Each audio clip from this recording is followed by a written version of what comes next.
महाभारत का नाम सुनते ही जहन में क्या आता है? जाहिर है, बड़ी बड़ी लड़ाइयां, महान योद्धा, दिव्यास्त्र, है ना? लेकिन सोचिए, अगर इस पूरे महाकाव्य के केंद्र में एक ऐसी बातचीत हो, एक ऐसी शांत, लगभग अनदेखी मुलाकात जिसने युद्ध के नतीजे को किसी भी हथियार से कहीं ज्यादा बदल दिया हो। आज हम महाभारत के इसी छिपे हुए पहलू, इसी ब्रह्मांडीय शाह और मात के खेल को समझने की कोशिश करेंगे। तो जरा सोच कर देखिए इस स्थिति को। एक तरफ भयंकर युद्ध चल रहा है, सब कुछ दांव पर लगा है, और तभी ये एहसास हो कि जीत की जो चाबी है वो असल में आपके सबसे बड़े दुश्मन के पास है। क्या करेंगे ऐसे में? यही वो दुविधा थी जिसने एक हताश राजा को घेर लिया था। तो देखिए, महाभारत का युद्ध छिड़ चुका था। कौरवों की सेना कागज पर तो बहुत बहुत विशाल थी, पर हो क्या रहा था? एक के बाद एक भीष्म पितामह, गुरु द्रोण, बड़े बड़े महारथी ढेर हो रहे थे। अपनी इतनी बड़ी सेना को इस तरह बिखरते देख राजा दुर्योधन की हालत, कह सकते हैं कि वो बुरी तरह घबरा गया था। और यहीं पर ये पूरा विरोधाभास सामने आता है। देखिए, एक तरफ थे कौरव, जिनके पास 11 अक्षौहिणी सेनाओं की जबरदस्त ताकत थी, मतलब सैन्य शक्ति की कोई कमी नहीं। और दूसरी तरफ थे पांडव, जिनके पास कुछ ऐसा था जिससे गिना नहीं जा सकता, धर्म का बल और हाँ, श्री कृष्ण का साथ। तो ये लड़ाई सिर्फ सेनाओं की नहीं थी, ये तो सिद्धांतों की लड़ाई बन चुकी थी। तो ऐसे में जब हार सामने दिखने लगी, दुर्योधन ने एक ऐसा दांव खेला जिसकी किसी ने कल्पना भी नहीं की होगी। सलाह लेने के लिए वो अपने सलाहकारों या दोस्तों के पास नहीं गया, बल्कि सीधा पहुंचा अपने सबसे बड़े दुश्मन के पास। और ये दुश्मन कौन था? कोई और नहीं बल्कि पांडवों में सबसे छोटे भाई सहदेव।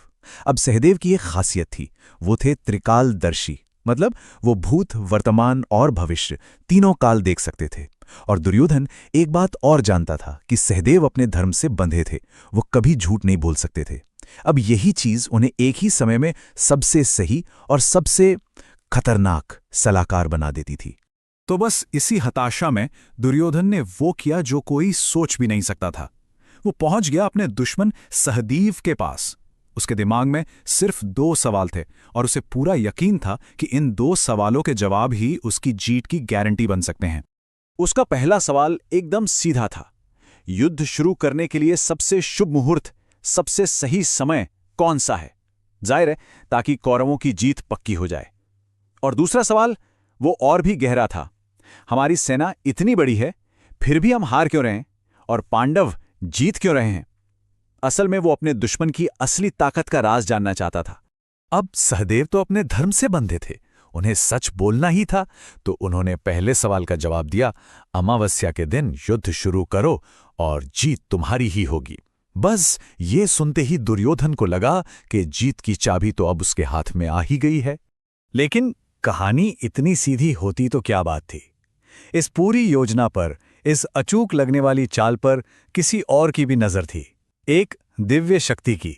और बस यहीं से ये पूरा खेल एक बिल्कुल ही अद्भुत मोड़ ले लेता है। अब देखिए ये कितना अद्भुत है। जैसे ही श्री कृष्ण को सहदेव की इस भविष्यवाणी का पता चला, उन्होंने तुरंत अपनी चाल चली। उन्होंने क्या किया? उन्होंने अमावस्या से ठीक एक दिन पहले ही तर्पण का अनुष्ठान कर दिया। और इसका असर ये हुआ कि खुद ब्रह्मांड ने प्रतिक्रिया दी और अमावस्या तिथि एक दिन पहले ही आ गई। सोचिए जरा, दुर्योधन का वो शुभ मुहूर्त, उसका सारा फायदा, सब एक ही पल में खत्म। तो दुर्योधन का पहला दांव तो बेकार चला गया, लेकिन याद है, एक सवाल और था। अब बारी थी उस दूसरे और शायद सबसे ज्यादा महत्वपूर्ण सवाल के जवाब की। सहदेव ने बिना किसी झिझक के सीधे दुर्योधन की आंखों में देखकर युद्ध का जो परम सत्य था वो बताना शुरू किया। उन्होंने सिर्फ इतना कहा, हे दुर्योधन, पांडव हार ही नहीं सकते। और फिर उन्होंने इसकी वजह बताई। उन्होंने आगे कहा, क्योंकि उनके सारथी स्वयं श्री कृष्ण हैं।